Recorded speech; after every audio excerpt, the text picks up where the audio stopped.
Tervist, head sõbrad! Vaat ma olen siin väitnud, et meil Eestis sihukest õiges mõttes demokraatiat või rahvavalitsust ei ole. Ja kõik erakonnad on tegelikult mõne välisorganisatsiooni, ütleme siis luure või midagi taolist, käepikendused. Ja ma tooks ühe mõistukõne, et kuidas perekonnas asju otsustatakse. Et näiteks on üks perekond, ema, isa, lapsed ja on erinevad leerid, tehakse kodus remonti, on erinevad leerid. Isa ütleb, et paneme linoleumi põrandale, ema ütleb, et ei, paneme OSB plaadi põrandale. Ja siis hakkavad vaidlema ja kokkuleppele ei saa. Ja siis hakatakse nagu vaatama, et miks kokkuleppele ei saa. Aga kokkuleppele ei saa, et kuskilt väljapoolt on võib-olla tulnud korraldus.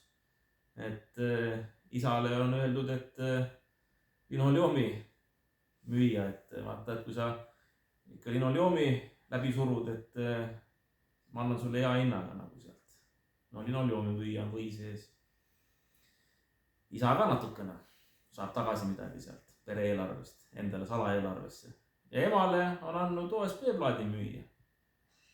Aga normaalne oleks ju asja ajada niimoodi, ma arvan, et igas perekonnas või peaaegu igas perekonnas ongi asjad niimoodi, et aga keegi laps näiteks ütleb, et aga võib-olla vaatame parketti veel või kivipõrandat ja siis võetakse ette Exceli tabel, et palju maksab, mis on vastupidavused, hinna kvaliteedi suhe pannakse paika, arutatakse rahulikult läbi, leitakse 100% konsensus, mis on hind ja kvaliteet on paigas.